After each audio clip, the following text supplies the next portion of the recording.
Oke, jadi buat kuis satu, aku bakal ngebahas beberapa soal dari kuis satu kalian sama sebelum itu aku mau coba review sedikit dulu terkait materi yang udah kalian pelajarin kemarin ini, terkait kompleksitas waktu, besaran asimtotik, sama order of growth. Pertama, kalau, belajar tentang AKA, kalian pasti kan bakal ngitung, kompleksitas waktunya ya. Nah, buat ngukur kompleksitas waktu, kalian tuh butuh 2 hal, pokoknya ada 2 hal yang harus kalian tahu. Yang pertama itu input size, biasanya input size ini tuh dianotasiin, sebagai N. Lalu selain input size atau besaran inputnya, yang kedua itu ada operasi dasar atau basic operation. Nah, operasi dasar ini tuh apa sih? Operasi dasar tuh adalah operasi di dalam algoritma, di mana si operasinya itu dianggap sebagai, suatu operasi terpenting di dalam suatu algoritma. Algoritma itu kan pasti terdiri dari banyak line ya. Nah, kalian tuh nanti bakal nentuin nih, dari sekian banyak line tuh mana sih operasi yang terpenting dari algoritma yang panjang itu. Nah, selain, operasi terpenting dari suatu algoritma, operasi dasar juga dianggap sebagai operasi yang memakan waktu paling banyak di iterasi terdalam dari suatu algoritma. Nanti itu kalian bakal banyak nemuin algoritma yang, banyak loopingnya. Biasanya, yang dianggap sebagai operasi dasar tuh, biasanya yang ada di dalam looping terdalam. Nah, biasanya tuh antara either perbandingan, misalnya kalau misalnya, apa namanya, kalian mau nyari bilangan terbesar, nah itu tuh kalian biasanya ada suatu perbandingan di dalam loopingnya. Nah, biasanya itu yang dijadiin sebagai suatu operasi dasar. Jadi operasi dasar itu apa? Dia adalah operasi terpenting dari suatu algoritma, sama operasi yang memakan waktu paling banyak di iterasi terdalam dari suatu algoritma. Lalu selanjutnya kalau misalnya kalian udah punya nih yang namanya, input size sama operasi dasarnya kalian udah tahu, biasanya kalian bakal disuruh nyari yang namanya running time, biasanya dianotasiin sebagai TN. Nah, TN ini gimana sih cara nyarinya?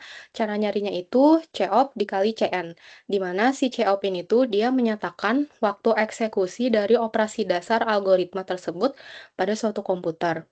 Biasanya COP ini tuh bakal dikasih tahu di soal dan, eee, bentuknya pun biasanya dia adalah suatu estimasi gitu. Lalu yang kedua ada CN. Nah, si CN itu apa? CN itu dia menyatakan berapa kali operasi dasar dari algoritma tersebut dieksekusi pada keseluruhan algoritma. Jadi kalau buat COP dia nyatain waktu eksekusi dari operasi dasar, sementara CN dia menyatakan berapa kali si operasi dasar ini dieksekusi dari keseluruhan algoritma. Selanjutnya, itu pasti kalian nanti bakal ketemu sama yang namanya worst case, best case, dan average case. Nah, bedanya apa sih? Kita bahas dulu terkait best case.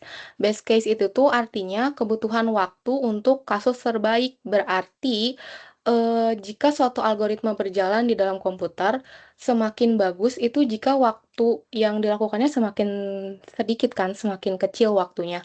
Berarti best case itu bisa dibilang T min N-nya. Lalu yang kedua ada worst case. Worst case itu berarti kan kasus paling buruk. Berarti kasus paling buruk tuh di mana ketika suatu algoritma dijalankan, waktu yang dipakai itu dia sangat lama. Nah, itu yang dinamain sama worst case atau bisa dibilang T max N-nya. Selanjutnya ada average case, berarti average case itu adalah kebutuhan waktu buat kasus rata-rata dari suatu algoritma yang kalian hitung nanti. Nah, habis kayak gitu, kalian kemarin udah belajar sama notasi asimtotik kan? Notasi asimtotik itu ada tiga. Ada big O, omega, sama theta. Nah, yang pertama itu big O. Kalau big O tuh apa? Big O tuh berarti ketika suatu fungsi, misalnya GN, kalian punya fungsi GN, nah, si GN ini tuh dia lebih kecil dari fungsi Fn dikali C, di mana si C-nya itu adalah konstanta dan dia non-negative integer. Jadi, pada suatu titik N, si GN itu dia nilainya akan selalu di bawah, Fn dikalikan dengan suatu konstanta. Itu untuk big O, berarti ngafalinnya big O tuh dia ada di bawah fungsi Fn. Itu yang big O. Selanjutnya ada yang big omega. Kalau omega dia kebalikannya sama, big O. Omega itu berarti dalam suatu titik si Gn itu dia akan nilainya jauh lebih tinggi dibandingkan si Fn. Kalau omega kebalikannya dari big O berarti dia akan lebih tinggi nilai function values-nya saat suatu titik tertentu dibandingkan dengan Fn yang dikalikan dengan suatu konstanta. Setelah tadi ada big O, lalu ada omega, selanjutnya itu ada theta. Kalau theta itu apa? Berarti theta itu dia berada di tengah-tengah batas antara batas bawah sama batas atasnya. Beda kalau tadi big O, dia berarti kan ada di bawah si fungsi Fn-nya. Sementara kalau big omega tuh dia ada di atas Fn-nya. Kalau Gn dia ada di antara batas atas sama batas bawah. Itu untuk theta. Berarti yang theta tuh dia ada di antara fungsi Fn di mana dikalikan dengan dua konstanta C1 sama C2, di mana si C-nya itu adalah konstanta yang non-negatif integer. Nah, selanjutnya biasanya kalian bakal ketemu sama fungsi-fungsi penting. Eh, Kalau untuk kuis, mungkin kalian nggak boleh pakai cheat sheet ya.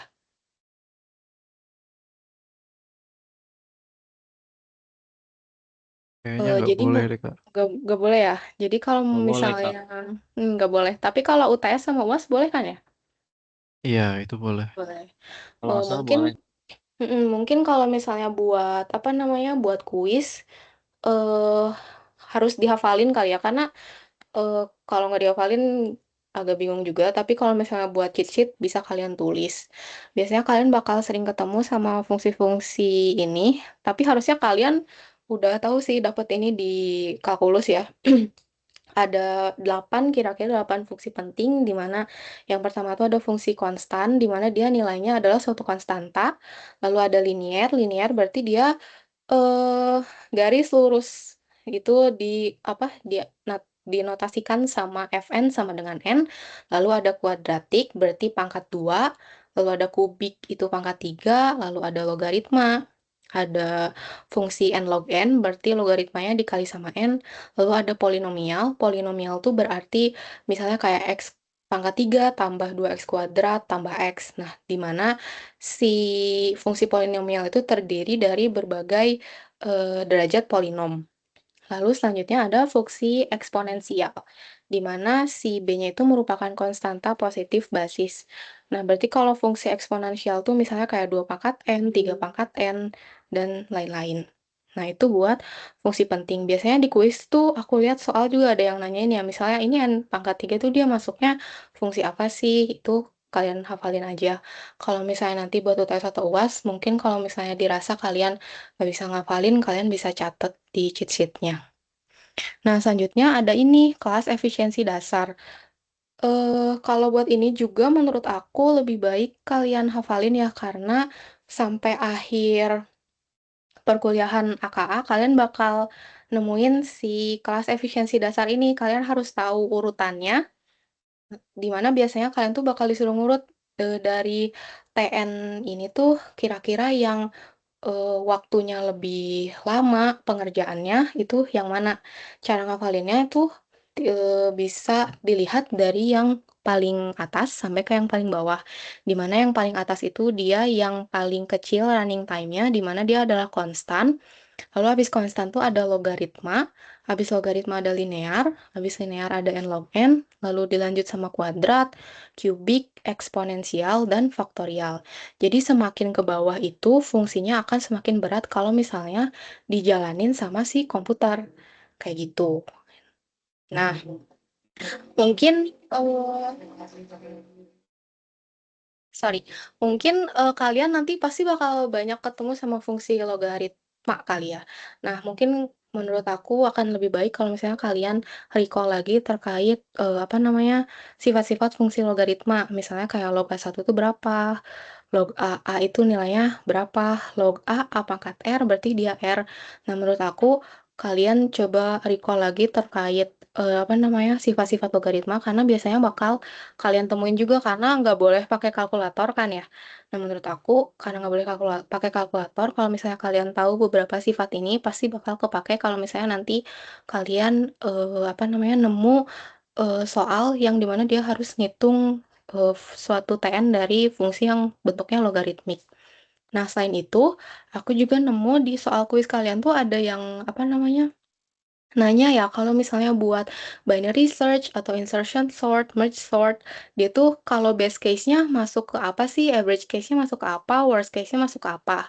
Nah, ini sebenarnya bisa kalian, apa namanya, bisa kalian hafalin juga, aku coba tampilin di sini. Nanti kalau misalnya udah beres responsi, aku coba kirim si catatannya.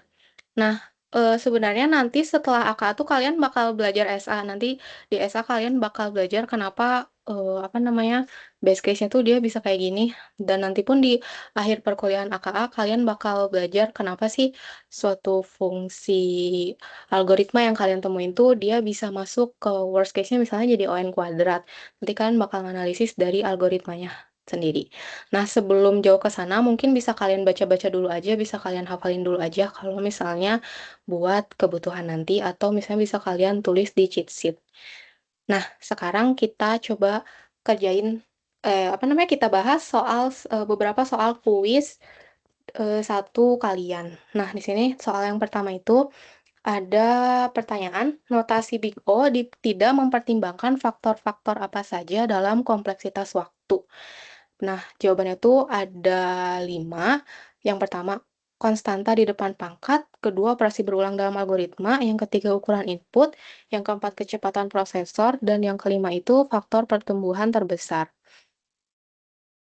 Nah, jadi untuk soal pertama jawabannya apa? Dia kan nanya notasi Big O tuh dia tidak mempertimbangkan faktor-faktor apa saja dalam suatu kompleksitas waktunya. Berarti yang tidak dipertimbangkan, kita coba, recall dulu yang tadi udah aku bahas. Kalau buat mempertimbangkan faktor-faktor dalam kompleksitas waktu, of course yang pertama itu ada ukuran input ya, ukuran input alias input size-nya. Nah, lalu yang kedua itu ada, apa namanya, operasi berulang dalam algoritma, karena dia juga akan kita pertimbangkan dalam suatu kompleksitas waktu. Nah, selanjutnya faktor pertumbuhan terbesar juga bisa kita pertimbangkan dalam suatu kompleksitas waktu. Kenapa? Karena, kita juga kan pengen tahu nih kalau misalnya ngitung kompleksitas waktu, kita harus tahu nih di mana faktor pertumbuhan terbesarnya. Karena kalau misalnya kita udah tahu, nanti kita bisa nentuin nih, oh ternyata dengan adanya faktor tersebut, algoritmanya akan berjalan dengan sangat lama, misalnya seperti itu.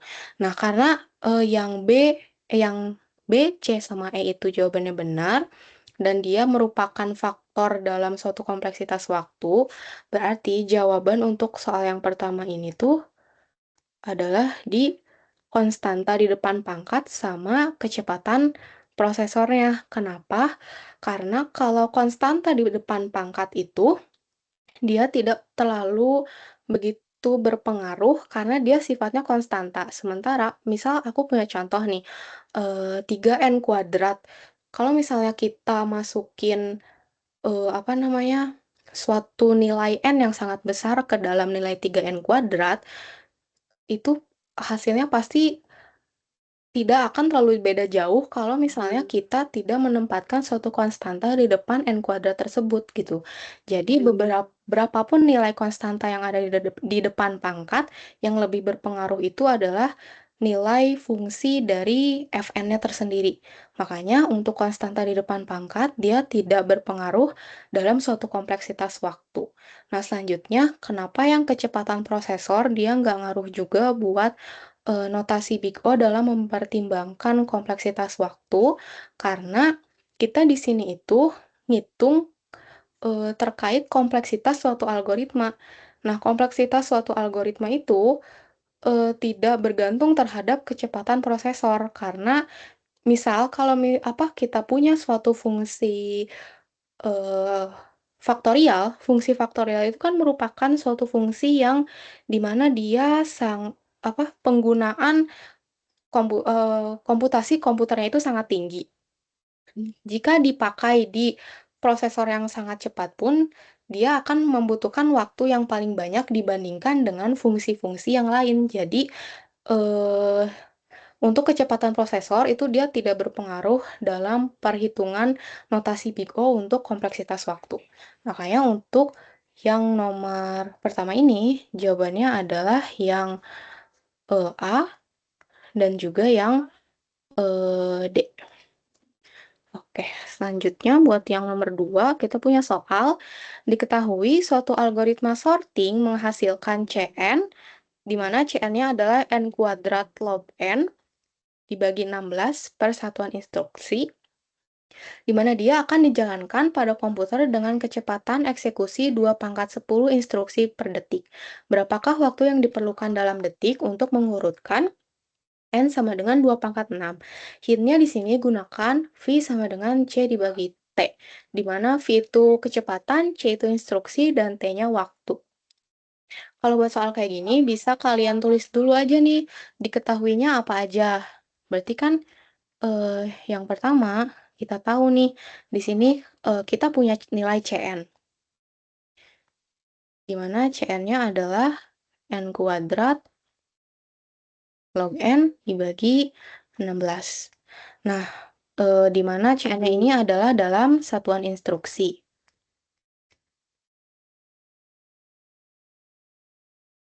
Lalu, setelah itu, kalian juga di sini punya kecepatan, di mana kecepatan eksekusinya itu adalah 2 pangkat 10 instruksi per detik.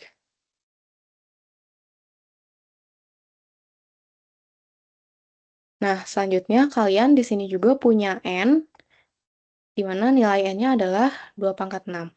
Nah, kalian juga di sini dikasih tahu sama soal, gunakan V sama dengan C per T. Nah, untuk ini lebih gampangnya kalian bikin aja ke dalam bentuk segitiga. Kalau misalnya kalian ingat di SMA, itu kan berarti kayak gini ya.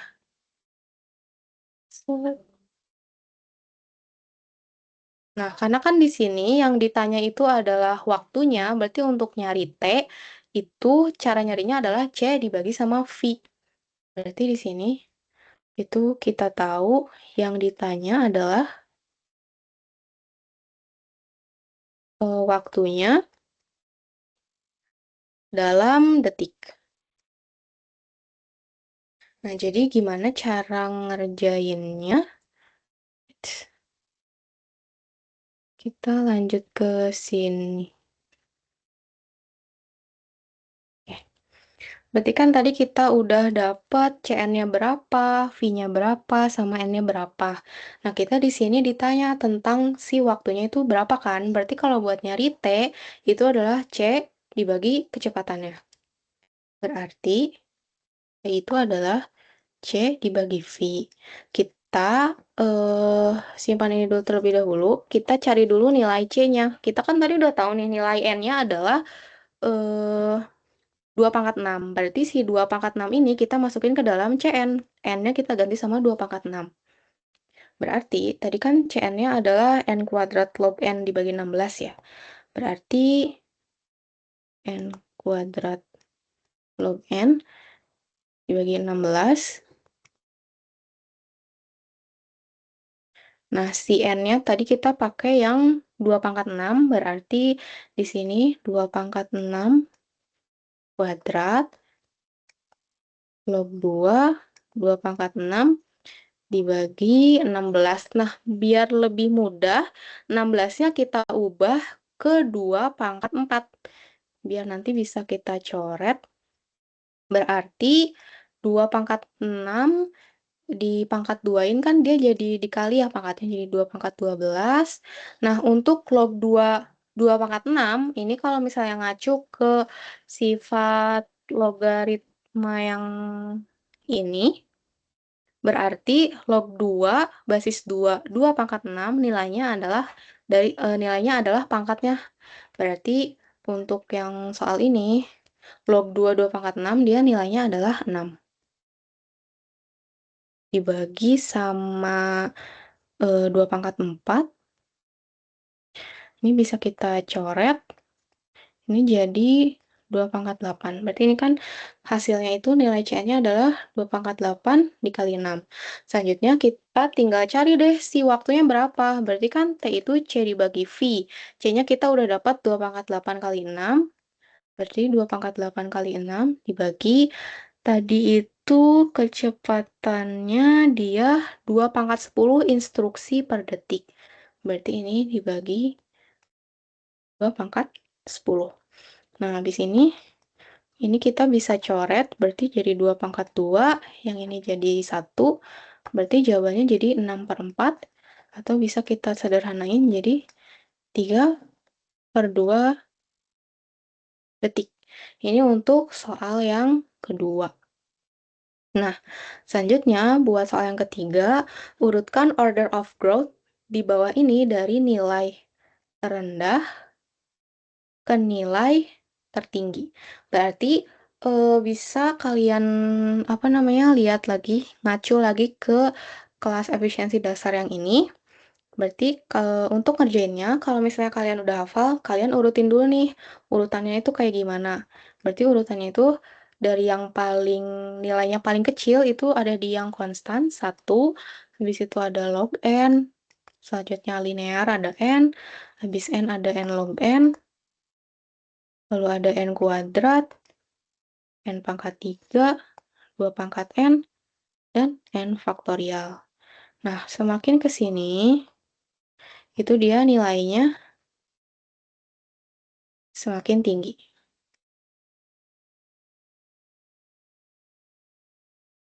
Nah, sekarang tinggal kita coba urutin. Berarti untuk urutinnya, di sini kira-kira mana sih nilai yang paling rendah? Oh, berarti nilai yang paling rendah itu kalau misalnya kita lihat dari sini, berarti yang N dia urutan yang pertama. Habis N itu kita punya N log N. Di sini kan habis N itu ada N log N. Berarti yang urutan keduanya itu adalah N log N. Setelah N log N itu ada N kuadrat. Berarti dia urutan ketiga. Habis N kuadrat, kita pindah ke 2 pangkat N. Berarti ini adalah urutan keempatnya. Dan urutan terakhir, urutan kelimanya adalah N faktorial. Ini untuk yang soal ketiga ya, untuk soal ketiga gampang, mungkin tinggal kalian hafalin aja urutan dari si order of growth-nya. Kayak gitu. Nah, selanjutnya kita punya pertanyaan, pilihlah pernyataan berikut ini yang benar untuk nilai N yang sangat besar. Nah, untuk soal yang ini berarti sama juga kayak soal yang sebelumnya, yang ini, kita berarti harus tahu dulu urutan dari order of growth-nya. Kita urutin lagi. Berarti kan dari yang paling kecil itu ada dari 1, habis itu ada log N, dilanjut sama N, ada N log N, N kuadrat, N pangkat 3, 2 pangkat N, sama N faktorial. Nah, untuk yang A, berarti, ini kelihatan jawabannya, sorry. Oke, nah untuk yang A, dia itu benar ya guys. Berarti untuk yang A, karena log N itu kan dia lebih kecil daripada N ya. Dan N pun dia lebih kecil daripada N log N. Kalau misalnya ngacu sama urutan yang ini. Berarti yang A itu dia benar. Nah, selanjutnya yang B itu salah. Kenapa salah? Karena harusnya urutan yang benarnya itu adalah habis N itu dia lebih kecil dari ini. Si N log N sama N kuadrat itu di sini nilainya kebalik. Karena N log N dia nilainya lebih kecil daripada N kuadrat. Nah, ini jawaban yang benarnya. Lalu yang C juga salah. Kenapa? Karena 1 itu adalah nilai yang paling kecil, tapi di sini dia ditulis sebagai nilai yang paling besar. Berarti harusnya 1 itu di paling ujung ya. Atau kalau misalnya kita mau nulisnya dengan simbol lebih besar dari, berarti yang ditulis di paling kiri itu adalah nilai N. Habis N itu kita ke log N, lalu baru ke 1. Dimana si satunya itu dia paling kecil. Jadi kalau misalnya dilihat, N itu dia lebih besar dari log N, dan log N pun dia lebih besar dari 1. Jadi untuk yang C ini, dia kebaliknya di N sama log N-nya. Karena N harusnya lebih besar daripada log N, bukan lebih kecil daripada log N. Nah, selanjutnya buat yang D juga salah. Kenapa? Karena, harusnya n faktorial itu dia disimpan di paling ujung, karena n faktorial itu dia nilainya paling gede ya, bukan paling kecil. Berarti urutan yang sebenarnya itu harusnya n faktorial itu lebih besar daripada 2 pangkat n, 2 pangkat n dia lebih besar daripada n pangkat 5. Jadi untuk polinomial, berapapun nilai polinomialnya, dia akan lebih kecil daripada, nilai dari eksponen. Misalnya kita punya n pangkat 6 atau n pangkat 8, dia nilainya itu bakal lebih kecil daripada eksponen. Jadi eksponen itu urutannya bakal lebih besar daripada si polinomial. Nah, lalu untuk yang E itu berarti dia jawabannya benar ya, karena n faktorial itu dia lebih besar dari 2 pangkat n, lalu 2 pangkat n lebih besar daripada log n. Berarti untuk yang nomor ini jawabannya itu yang A sama yang E. Nah, kita lanjut ke soal selanjutnya. Kalau ini mungkin agak mirip soal PR kalian ya, tapi coba aku bahas lagi aja, takutnya ada yang lupa. Untuk soal ini, diketahui dua buah algoritma. Yang pertama ada algoritma insertion sort, di mana dia mengeksekusi n kuadrat operasi dasar. Lalu yang kedua itu ada merge sort, di mana dia mengeksekusi n log n operasi dasar. Nah, catatannya di sini adalah logaritma yang dipakai, dia adalah basis 10. Lalu, selain dua buah algoritma, kita juga di sini punya dua hardware. Yang pertama ada komputer A, di mana dia memiliki kecepatan 1000 million instruction per second atau juta instruksi per detik. Berarti 100 juta instruksi per detik. Lalu untuk yang komputer B, dia memiliki kecepatan 60 juta instruksi per detik. Nah, di sini di soal, komputer A, dia ngegunain eksekusi algoritma insertion sort. Berarti komputer A, dia ngejalanin algoritma insertion sort. Lalu untuk komputer B, dia ngeeksekusi algoritma merge sort.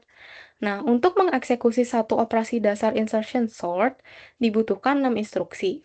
Sedangkan untuk mengeksekusi satu operasi dasar merge sort dibutuhkan 80 instruksi. Di sini, di soal, kita dikasih input size-nya itu adalah 10 pangkat 5. Nah, hitunglah aproksimasi running time atau TN buat algoritma insertion sort yang dijalankan di komputer A sama algoritma merge sort yang dijalankan di komputer B. Berarti untuk nomor yang ini diketahui kan kita punya insertion sort, dia mengeksekusi n kuadrat operasi dasar. Lalu ada merge sort, dia mengeksekusi n log n operasi dasar. Nah, terdapat dua hardware, komputer A dia kecepatannya berarti 1000 juta instruksi per detik ya. Berarti 1000-nya kita ubah jadi 10 pangkat 3 dikali sama 1 juta. Berarti 10 pangkat 6. Berarti dia 10 pangkat 9 instruksi per detik. Lalu untuk yang komputer B berarti dia 60 dikali 10 pangkat 6 instruksi per detik. Nah, komputer A ini dia digunain buat insertion sort, lalu komputer B digunain buat merge sort. Nah, gimana cara ngitungnya? Berarti kita kan udah punya nih info terkait dua buah algoritma, dua buah hardware, sama komputer A tuh dia ngejalanin algoritma yang mana, komputer B ngejalanin algoritma yang mana. Sama kita juga tahu di sini untuk mengeksekusi satu operasi dasar insertion sort tuh dia butuh berapa instruksi, lalu buat mengeksekusi satu operasi dasar merge sort dia butuh berapa instruksi. Dan yang ditanyakan adalah TN-nya buat masing-masing algoritma di masing-masing komputer dengan input size yang bernilai 10 pangkat 5. Berarti untuk menjawab soal ini itu, wait, kita kita lanjut dulu ke sini. Berarti untuk yang pertama itu kita bakal nyari TN untuk komputer A ya. Nah, di sini kan tadi kita tahu komputer A, dia itu ngejalanin algoritma insertion sort.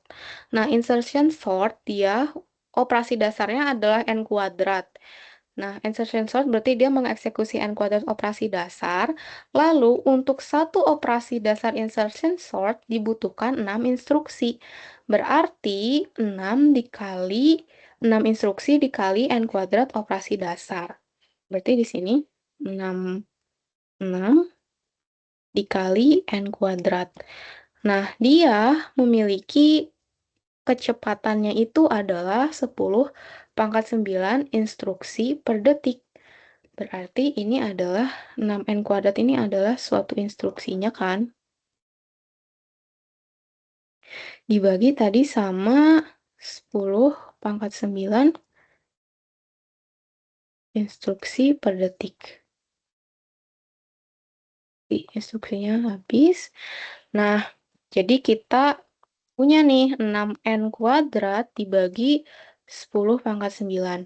Dimana tadi nilai n-nya itu kan 10 pangkat 5 ya. Berarti 10 pangkat 5-nya tinggal kita masukin aja ke dalam n.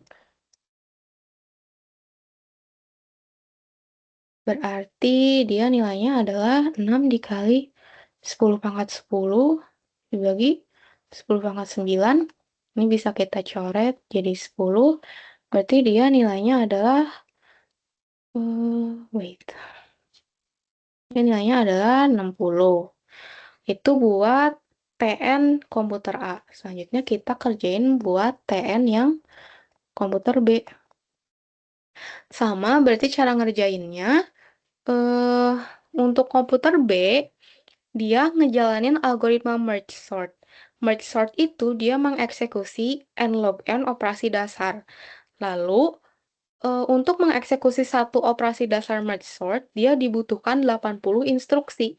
Berarti untuk ngitungnya adalah 80 dikali n log n, lalu dibagi sama kecepatan komputer B-nya. Berarti tadi kan 80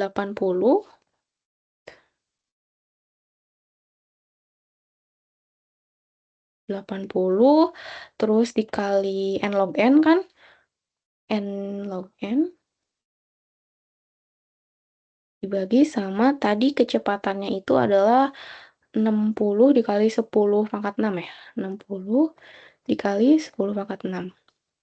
Nah, tinggal kita masukin n-nya, berarti tadi n-nya kan 10 pangkat 5. 10 pangkat 5 log 10 pangkat 5 dibagi sama 60 dikali 10 pangkat 6, atau bisa kita tulis juga jadi 6 dikali 10 pangkat 7. Nah, habis ini tinggal kita coret-coret aja, berarti dia 80 dikali 10 pangkat 5 dikali, ini kan tadi logaritmanya dia adalah basis 10 ya, berarti log 10, 10 pangkat 5, nilainya adalah si pangkatnya, berarti 5 dibagi sama 6 dikali 10 pangkat 7. Ini bisa dicoret, berarti nilai ini jadi 10 pangkat 2. Oke. Habis itu tinggal berarti 80 dikali 5 dia nilainya 400. 6 dikali 10 pangkat 2 nilainya jadi 600, atau kita bisa sederhanain jadi 4 per 6, atau nilainya adalah 2 per 3. Jadi untuk yang ini, TN untuk komputer A dia adalah 60, sedangkan TN untuk komputer B dia nilainya adalah 2 per 3. Selanjutnya, kita punya soal lagi. Apa yang dimaksud dengan istilah input size dalam analisis kompleksitas algoritma? Berarti kalau untuk soal ini jelas, apa sih itu input size? Berarti input size adalah jumlah elemen atau data yang diproses oleh suatu algoritma. Berarti kayak tadi kan, misal kita punya suatu algoritma insertion sort atau misalnya merge sort.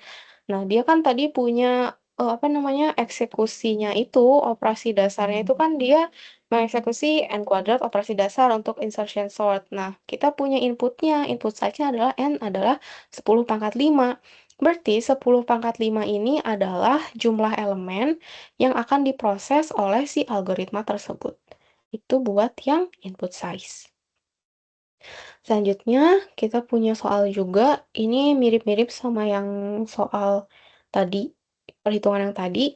Bedanya adalah yang di sini kita ngitung untuk 4 kemungkinan di dalam algoritma dan komputernya sama input size-nya yang beda-beda.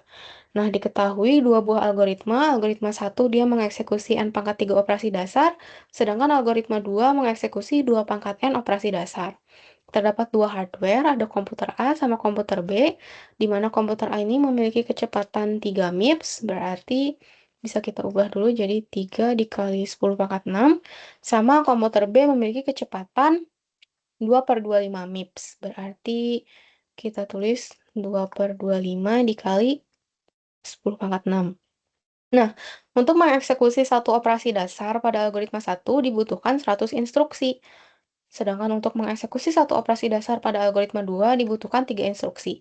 Hitunglah aproksimasi running time untuk soal-soal ini. Berarti cara ngerjainnya adalah masih sama kayak yang sebelumnya. Nah, kita tadi tulis dulu ya. Berarti untuk algoritma A itu kan dia N pangkat 3 operasi dasar, sedangkan algoritma 2, 2 pangkat N operasi dasar. Kita kerjain dulu misalnya untuk yang algoritma 1 pada komputer A.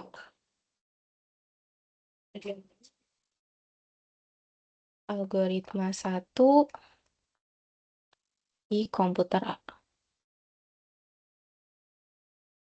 Nah, berarti dia ada 3N kan? Jika N-nya sama dengan 2, jika N-nya sama dengan 7, dan jika N-nya sama dengan 15. Kita hitung dulu untuk yang N-nya sama dengan 2. Berarti gimana cara ngitung TN-nya? Cara ngitung TN-nya adalah, tadi kan algoritma 1 itu adalah N pangkat 3 operasi dasar. Nah, untuk mengeksekusi algoritma 1 dibutuhkan 100 instruksi, berarti 100 dikali N pangkat 3, lalu untuk komputer A, dia kecepatannya 3 kali 10 pangkat 6. Berarti TN-nya itu 100 N pangkat 3 dibagi kecepatannya tadi 3 dikali 10 pangkat 6. Lalu tinggal kita masukin aja nilai N-nya, berarti ini 100-nya jadi kita ubah 10 pangkat 2 dikali 2 pangkat 3 dibagi 3 dikali 10 pangkat 6. Ini bisa kita coret, berarti ini nilainya jadi 10 pangkat 4, didapat 8/30.000. Nah, ini bisa disederhanain lagi. 30.000-nya dibagi 8, berarti nilainya jadi 1/3.750. Ini untuk yang N-nya sama dengan 2. Kita coba kerjain untuk yang N-nya sama dengan 7. Berarti masih sama. Tinggal diganti aja N-nya. 3 kali 10 pangkat 6. Berarti 100 dikali 7 pangkat 3 dibagi 3 kali 10 pangkat 6. Ini bisa dicoret. Jadi 10 pangkat 4. 7 pangkat 3 itu dia nilainya 343. Dibagi 3 kali 10 pangkat 4 itu 30.000. Nah, untuk yang N sama dengan 7, dia nggak bisa disederhanain lagi nilainya. Berarti nilainya bakal segini. Lalu yang ketiga itu untuk yang N-nya sama dengan 15. Kita hitung lagi TN-nya. Masih dengan rumus TN yang sama, hanya N-nya saja yang berubah. Berarti 100 N pangkat 3 dibagi 3 kali 10 pangkat 6. Berarti 100 dikali 15 pangkat 3 dibagi 3 dikali 10 pangkat 6. Ini tinggal kita coret, berarti jadi 10 pangkat 4. 15 pangkat 3 itu dia nilainya 3.375 dibagi sama 30.000. Nah, ini bisa kita sederhanain di mana keduanya dibagi sama 375, maka nilainya, nilainya dia bakal jadi ini 80, yang ini bakal jadi 9. Hasilnya jadi 9/80. Karena soalnya itu kan minta buat disederhanain ya. Jadi kita coba sederhanain aja. Ini buat yang algoritma 1 di komputer A.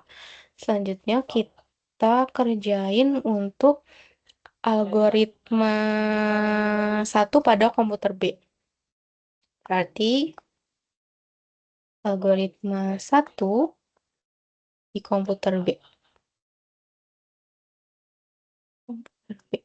Itu tadi kan di soalnya itu algoritma 1 kan berarti N pangkat 3 di mana dibutuhkan 100 instruksi. Berarti masih 100 N pangkat 3. Yang beda adalah di sini kecepatannya. Kecepatannya di mana dia adalah 2/25 dikali 10 pangkat 6. Berarti TN-nya adalah 100 N pangkat 3 dibagi 2/25 dikali 10 pangkat 6. Yang ngebedainnya di situ aja. Berarti kita Kita hitung dulu untuk nilai n-nya sama dengan 2.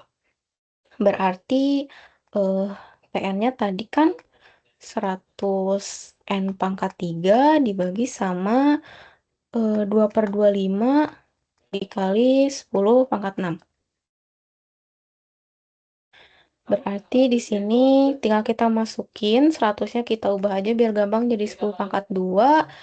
N-nya kita ubah jadi 2, berarti jadi 2 pangkat 3 dibagi 2/25 dikali 10 pangkat 6. Ini bisa kita coret, ini jadi 10 pangkat 4. 10 pangkat 4 itu kan dia nilainya 10.000 ya. Nah, 10.000-nya kita bisa coret sama 25, berarti nilainya jadi 400, berarti 8 dikali 800, atau 1/100.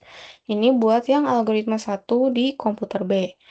Untuk yang N-nya sama dengan 7 dan N-nya sama dengan 15, berarti sama aja, tinggal nanti kalian masukin aja nilai N-nya ke sini. Kayak gitu. Itu untuk yang algoritma 1 di komputer B. Selanjutnya tadi kan dia nanya lagi juga algoritma 2 pada komputer A. Berarti kalau misalnya kita ngerjain algoritma 2 di komputer A, itu dia bakal kayak gini.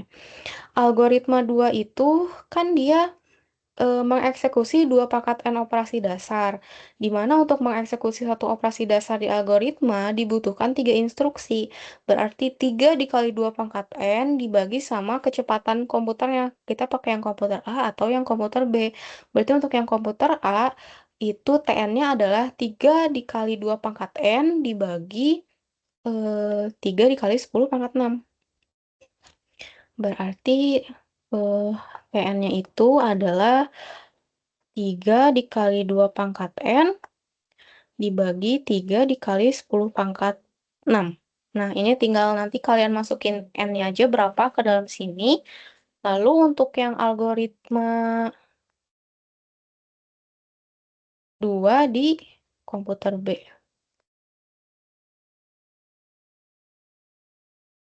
Oke. Algoritma 2 di komputer B itu gimana? Berarti eh si yang berubah kan hanya kecepatan komputernya aja. Berarti TN-nya pun masih mirip sama yang ini. Berarti 3 dikali 2 pangkat N. Yang berubah adalah hanya kecepatan komputernya.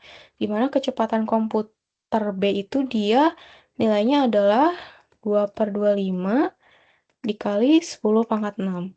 Nah, kita udah dapat TN-nya. Nanti kalau buat nyari nilainya berapa, itu tinggal kalian masukin aja. Kalau misal nilai N-nya sama dengan 2, berarti N yang di sini kita ganti sama 2. Kalau N-nya sama dengan 7, kita ganti sama 7. Kalau N-nya sama dengan 15, kita ganti aja sama 15. Itu buat yang soal ini. Nah, next.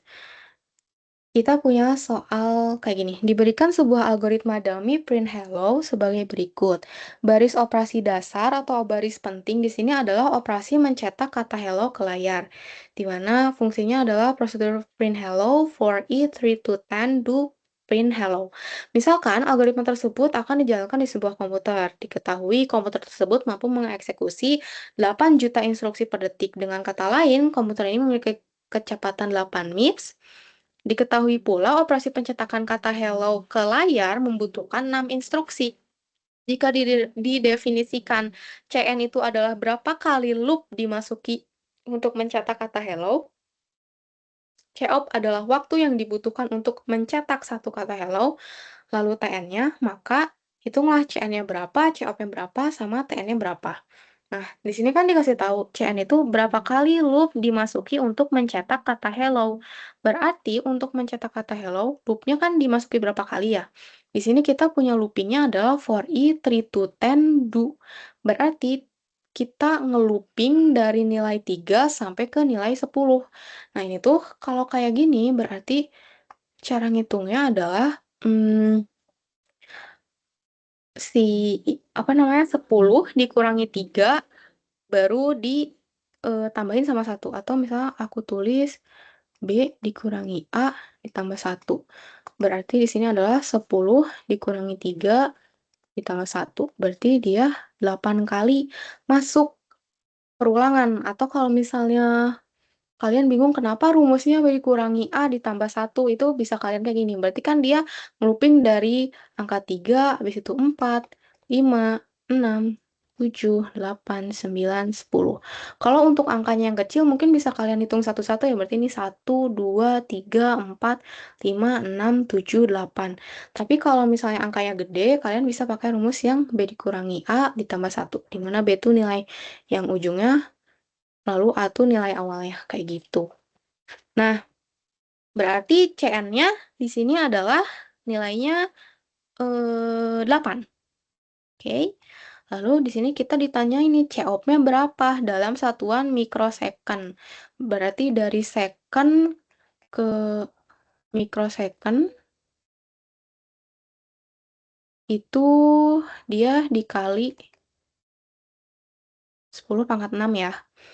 Nah, gimana cara ngitung COP-nya? Berarti cara ngitung COP-nya itu adalah tadi kan kita tahu ya, kalau misalnya di sini tuh, eh apa namanya, mana tadi? Nah, diketahui pula operasi pencetakan kata hello ke layar membutuhkan 6 instruksi. Nah, dia kan bilang untuk mencetak kata hello ke layar dibutuhkan 6 instruksi. Dan kita tahu juga nih, ke komputer ini tuh punya apa namanya, kecepatan mengeksekusi 8 juta instruksi per detik. Berarti untuk ngitung COP itu kayak gini.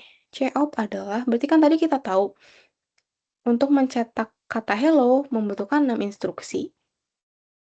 Kecepatan komputernya, kecepatan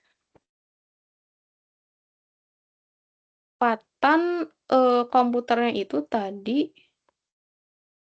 dia nilainya itu 8 MIPS kan, berarti 8 dikali 10 pangkat 6 instruksi per detik. Instruksi per detik. Berarti nilai COP-nya itu adalah, kan dia COP itu adalah waktu untuk mengeksekusi satu print kata hello kan, berarti nilainya adalah 6 dibagi 8 kali 10 pangkat 6 detik. Nah, sementara soal itu kan dia minta dalam mikrodetik ya, berarti si nilai ini kita kali lagi aja dia sama 10 pangkat 6. Ini bisa kita coret, berarti dia nilainya adalah 6/8 atau 3/4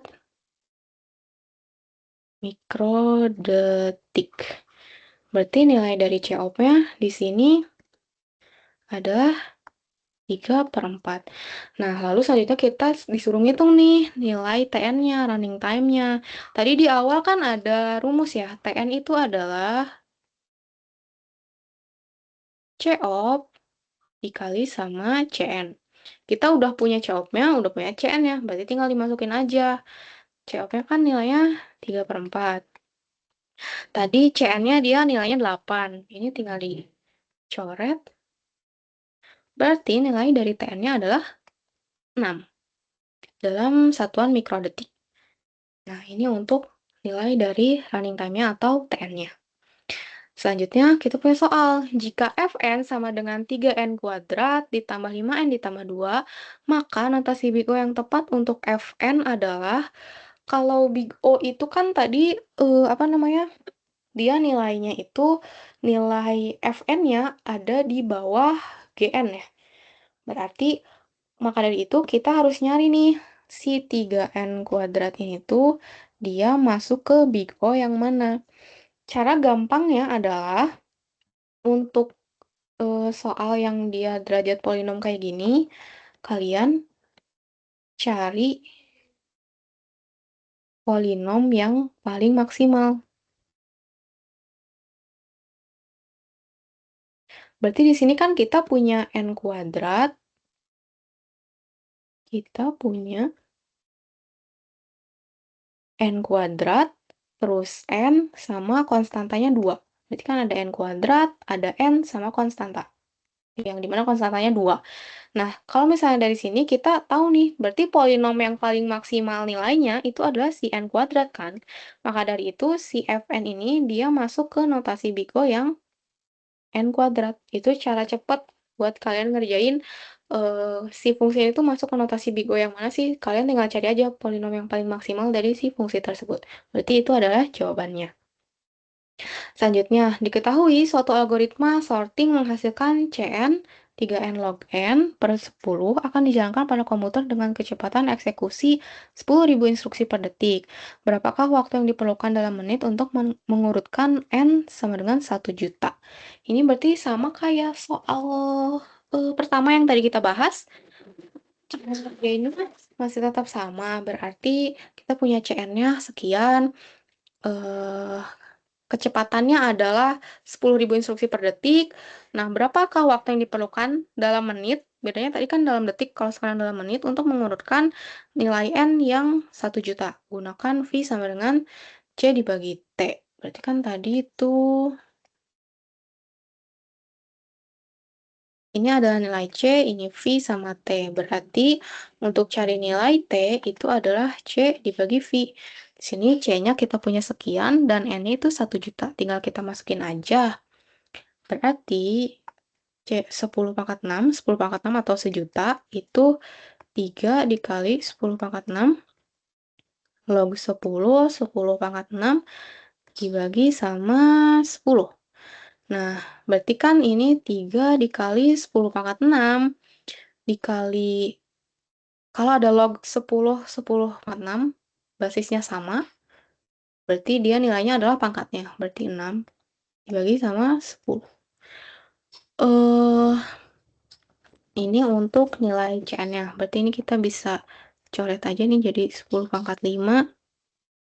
Ini jadi 1 ya. Berarti jadi 18 dikali 10 pangkat 5. Kita tahu di sini V-nya adalah 10.000 instruksi per detik. Berarti untuk nyari T itu tinggal C-nya, di mana nilainya 18 kali 10 pangkat 5 dibagi kecepatannya 10.000 instruksi per detik. 10.000 itu kan kita tahu 10 pangkat 4. Ini bisa kita coret jadi 10. Nah, dia 180 detik. Sementara soal mintanya dalam bentuk menit. Berarti tinggal 180-nya aja dibagi sama 60. Berarti dia nilainya adalah 3 menit. Oke, selanjutnya perhatikan gambar berikut ini. Pilihlah pernyataan-pernyataan berikut yang benar berkaitan dengan gambar di bawah ini. Kita punya dua fungsi di sini.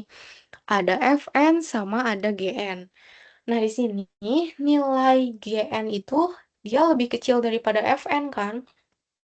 Berarti kita tahu kalau misalnya nilai Gn itu dia akan lebih kecil dari Fn. Akan lebih kecil dari Fn-nya di nilai N berapa? Kita kan bisa lihat ya, dia dari titik sebelah sini pun, oke, nilai Gn itu udah selalu lebih kecil daripada Fn. Berarti Gn akan lebih kecil dari Fn untuk N lebih besar dari sama dengan 0. Berarti ini kan ada di sumbu N, sumbu X yang sama dengan 0 kan.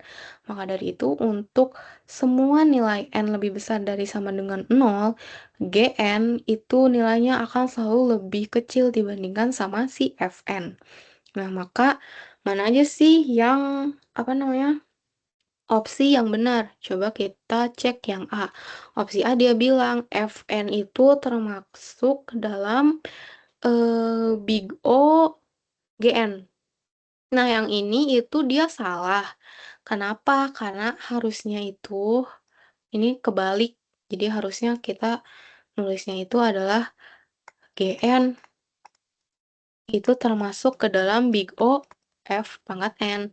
Karena GN yang lebih kecil daripada Fn, bukan Fn yang nilainya lebih kecil daripada GN.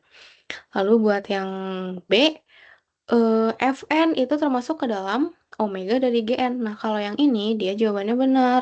Kenapa? Karena si Fn kan dia nilainya lebih besar daripada Gn ya. Maka dari itu dia masuk ke si omega. Nah, untuk yang C, apa, untuk C yang lebih besar dari nol, di mana N0-nya adalah lebih besar dari nol, maka si Fn-nya itu dia akan lebih kecil daripada eee, konstanta dikali Gn. Yang ini salah karena harusnya berarti si Fn itu dia lebih besar dari sama dengan C dikali Gn untuk semua N yang lebih besar dari sama dengan nol. Nah, berarti jawaban yang benar itu bukan yang C, tapi yang D. Nah, yang E salah kenapa? Karena dia bukan masuk ke theta, tapi si Fn itu dia masuknya ke omega ya, karena dia nggak ada di nilainya bukan ada di antara nilai si Gn, kayak gitu. Berarti yang ini salah.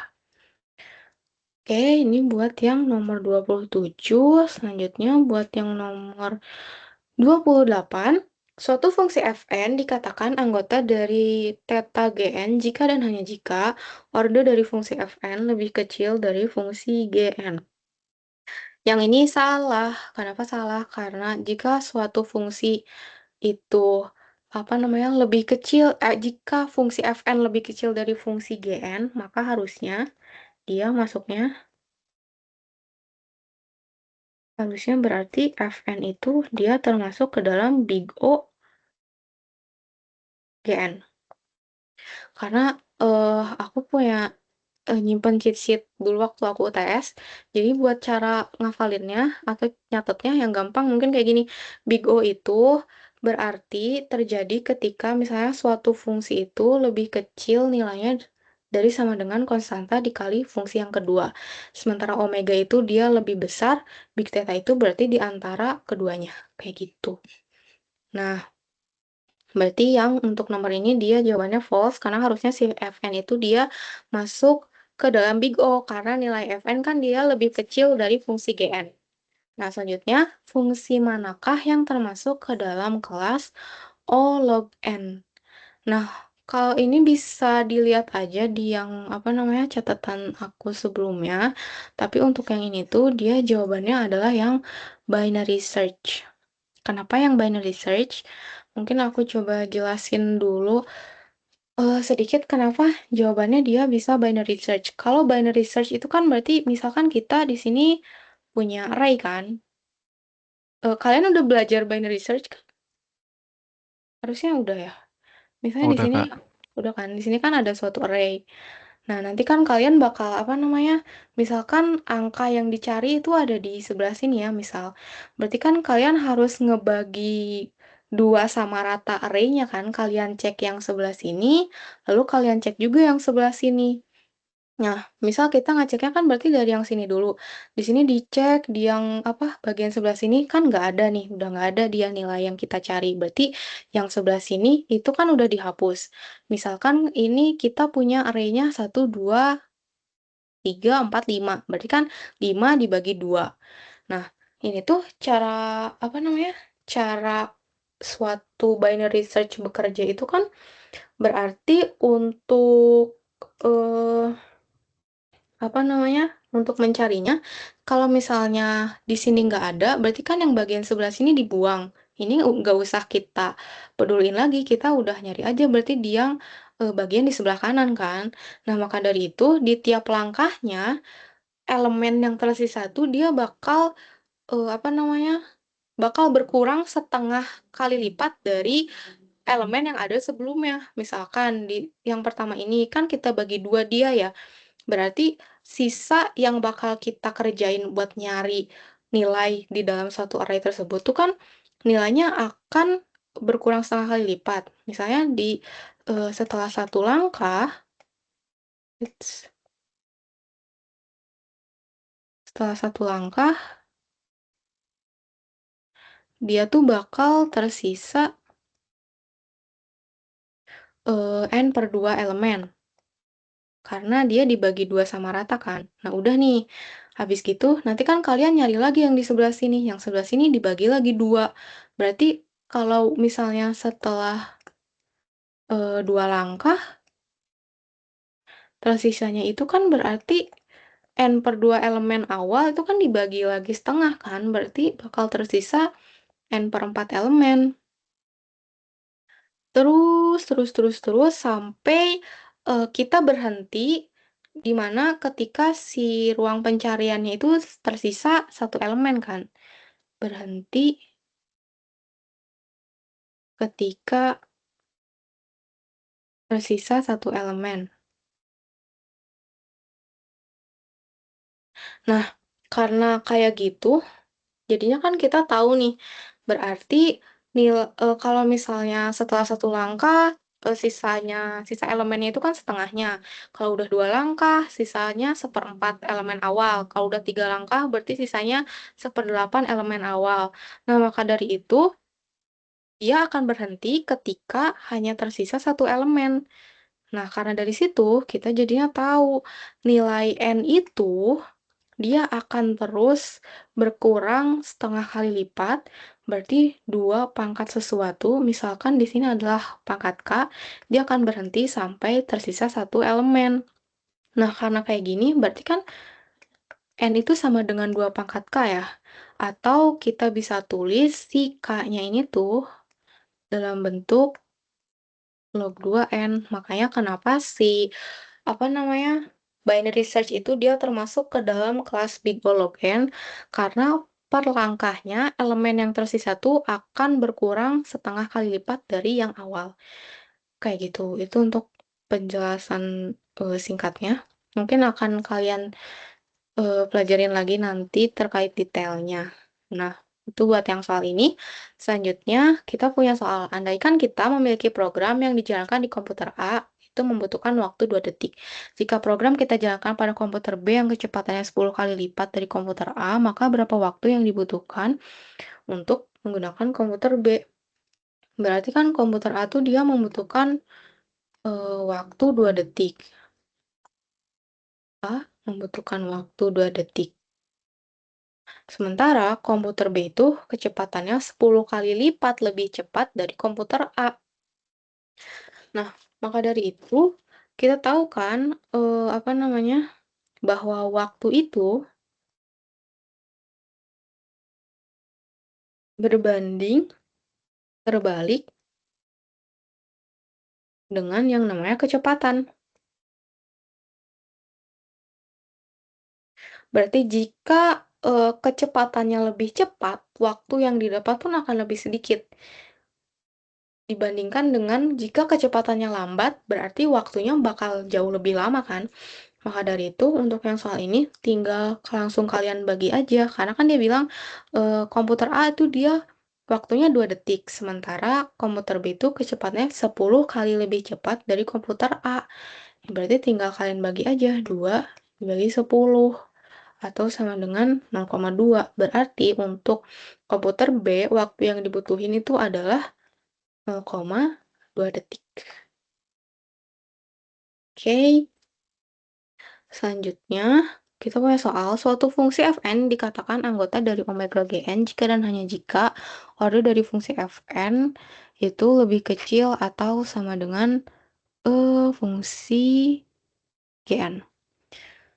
Berarti kan kita tahu ya kalau misalnya omega itu dia lebih besar ya, lebih besar. Sementara di sini dia bilangnya Fn itu lebih kecil atau sama dengan fungsi Gn, berarti dia jawabannya false, karena harusnya dia masuk ke dalam omega. Oke, lanjut. Kita diketahui ada N, diketahui N itu dia termasuk ke dalam big O(n). Lalu kita punya N kuadrat, dia termasuk ke dalam big O(n kuadrat. Lalu ada log N, dia termasuk ke dalam big O log N.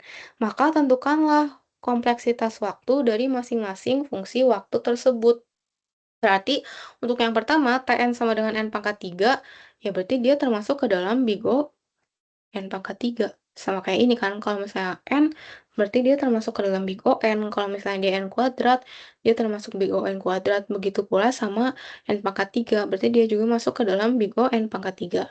Nah, di sini, di fungsi yang kedua, kita punya N kuadrat ditambah log N. Nah, dia tuh termasuk ke big O apa sih? Karena kan di sini ada dua ya, ada N kuadrat sama log N. Kalau buat nyari yang kayak gini, berarti kalian cari yang paling maksimum fungsinya dari kedua fungsi ini. Maksimum dari n kuadrat sama log n. Berarti maksimumnya itu kan dia n kuadrat ya. Maka dari itu dia si Tn-nya ini eh di mana n kuadrat tambah log 2n, dia bakal termasuk ke dalam big O n kuadrat. Karena n kuadrat dia nilainya lebih besar dibandingkan dengan log n. N kuadrat. Itu buat yang fungsi yang kedua. Lalu buat yang fungsi yang ketiga sama juga. Kalian cari aja maksimum dari apa namanya 2n sama eh log n.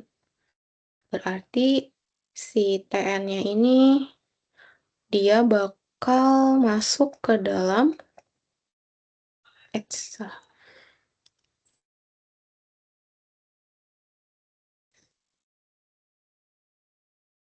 Berarti 2n min log 2n dia akan termasuk ke dalam big O 2n. Karena nilai 2n itu dia lebih besar dibandingkan dengan log n. Kalau misalnya kita lihat ke yang urutan fungsi-fungsi yang di awal tadi. Itu buat yang nomor ini. Terakhir, kita punya soal, asumsikan bahwa waktu sebuah algoritma adalah Tn sama dengan n kuadrat ditambah log n. Berapa waktu yang dibutuhkan algoritma jika ukuran inputnya kita sepertiga lipatkan? Nah, untuk yang soal ini, itu bisa kalian kerjainnya kayak gini aja. Berarti kan kita punya Tn ya, dimana si Tn-nya itu adalah n kuadrat ditambah log n.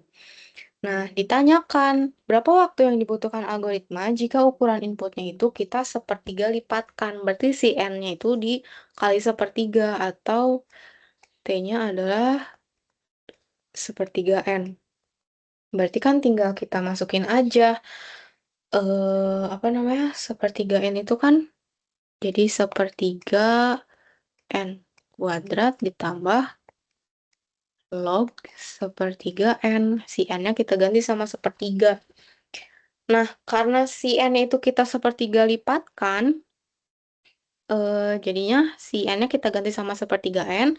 Nah, untuk ngitung Tn kan tadi dia termasuk ke dalam yang mana? Untuk lebih memudahkannya, kita cari aja yang maksimum dari si fungsi Tn-nya. Di sini kan ada n kuadrat tambah log n. Berarti yang akan sangat berpengaruh itu adalah fungsi yang n kuadratnya. Berarti ini kan sama dengan aja kayak n kuadrat. Nah, untuk yang Tn yang kedua, berarti yang sangat berpengaruhnya antara sepertiga n kuadrat sama log sepertiga n itu kan yang sepertiga n kuadrat ya. Berarti ini sama aja kayak 1/9 n kuadrat. Nah, untuk ngitung, berarti dia berapa kali lebih cepat? Berapa kali lebih cepat itu adalah, ini kan Tn ya. Tn itu kan dia ngitung terkait waktu. Kalau untuk terkait waktu, berarti waktu si T yang sepertiga N itu dia akan 1/9 kali lebih kecil waktunya dibandingkan dengan yang Tn. Karena yang Tn itu waktunya N kuadrat. Untuk yang T sepertiga N, dia waktunya 1/9 N kuadrat. Berarti waktunya lebih kecil. Kalau waktunya lebih kecil 1/9 kali, artinya dia 9 kali lebih cepat. Bisa kita tulis. Waktunya kan dia 1/9 kali lebih cepat. Nah, itu artinya dia 9, waktunya tuh 1/9 kali lebih, apa namanya, kecil. Waktunya lebih kecil kan. Berarti kecepatannya itu dia adalah 9 kali lebih cepat. Itu untuk yang soal ini. Berarti jawabannya itu yang D. Ini berarti, wait. Nah, berarti ini adalah soal terakhir yang aku bahas. Apakah ada yang mau ditanyakan? karena kebetulan udah mau hampir 1,5 jam juga.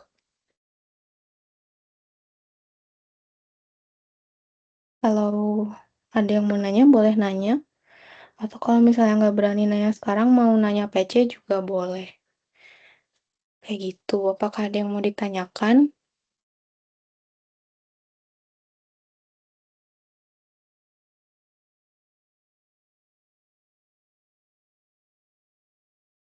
Untuk sekarang nggak ada sih, Kak. Nggak ada. Berarti kalian udah ngerjain kuis sama PR ya? Kuis 1 sama PR 1 udah kan berarti? Iya udah Kak. eh Mungkin kayaknya kita sepakat kalau kata Ibu Ari tuh kita bakal responsi per 2 minggu sekali. Berarti 2 minggu lagi kita bakal responsi, kemungkinan bakal kayaknya ngebahas lagi kuis kedua deh. Kalian kuis kedua kira-kira kapan? 2 minggu lagi kah atau belum tahu? Belum tahu, Kak. Diumumin sih Kak. Belum tahu. Belum diumumin. Harusnya antara ngebahas soal kuis kedua atau responsi sebelum kuis kedua. Mungkin kayak gitu kali ya. Semoga bermanfaat. Kalau misalnya mungkin dari kalian ada yang masih nggak ngerti atau bingung dan mau nanya, boleh nanya aja ke aku PC. Mungkin itu aja yang bisa aku sampaikan hari ini. Terima kasih banyak teman-teman yang udah merhatiin. Sebelumnya aku mau SS dulu kali ya, takut diminta bukti apa namanya, absen sama Bu Arinya. Sebentar ya.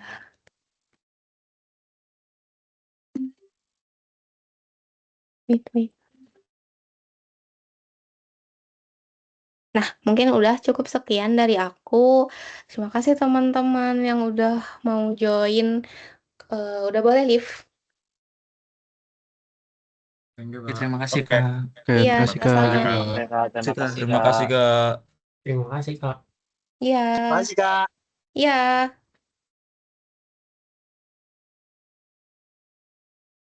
Kak, Kenapa? nanti boleh minta PPT yang sore-sore tadi nggak? Boleh, nanti aku kirim sama recordingnya ya. Ya, makasih Kak. Ya, sama-sama. Kamu mau nanya tadi udah absen belum ya? Eh, Soalnya tadi ibunya agak nggak telat. nyuruh absen, tapi udah aku SS sih. Oh ya, makasih banyak Kak. Iya, sama-sama.